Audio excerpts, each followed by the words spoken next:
Hola, avui parlarem del TDAH. El TDAH és un trastorn que afecta a l'atenció i a la conducta, concretament al control dels impulsos.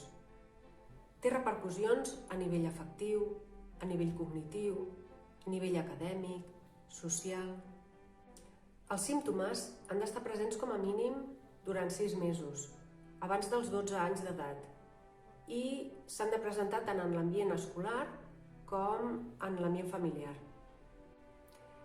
Hi ha de 3 tipus, un que té més afectació de l'atenció, un altre que té més afectada la impulsivitat i la hiperactivitat i el combinat, que té una doble afectació.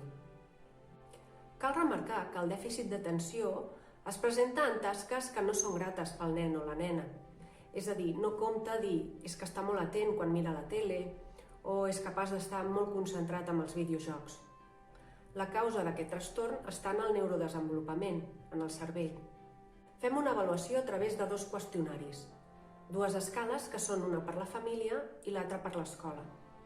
Es fan escales perquè actualment no hi ha eines objectives per poder-lo diagnosticar i ens hem de basar en criteris conductuals observables. Aquestes escales avaluen símptomes nuclears, com seria la inatenció i la hiperactivitat i impulsivitat, i símptomes concomitants. Si el trastorn és molt acusat, és possible que sigui necessari combinar un tractament mèdic amb una teràpia cognitivo-conductual.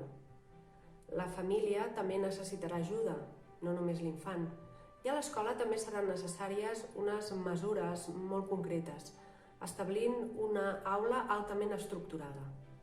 Hi ha trucs per millorar els símptomes d'aquest trastorn.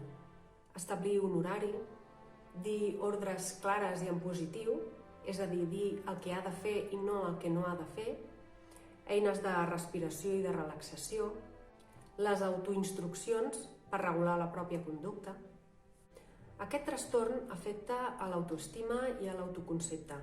Per això és molt important, sempre que sigui possible, verbalitzar les coses bones, els aspectes positius del nen o de la nena. Si no es tracta a temps, aquest trastorn pot provocar fracàs escolar i trastorns de conducta més greus. I recordeu que el més important no és posar etiquetes, sinó saber què hi ha darrere dels problemes per trobar la solució més adequada i millorar la qualitat de vida de les persones.